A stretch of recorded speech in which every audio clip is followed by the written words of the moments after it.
ای سید ما، ای مولای ما اونچه باید بکنیم انجام میدیم، اونچه باید گفت هم گفتیم و خواهیم گفت. من جان ناقابلی دارم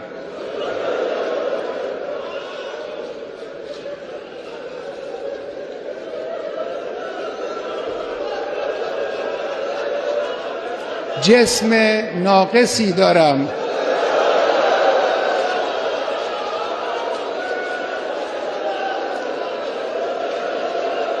اندک آبرویی هم دارم که این را هم خود شما به ما دادید.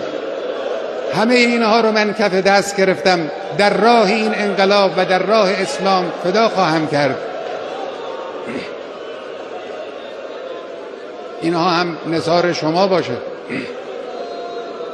سید ما، مولای ما، دعا کن برای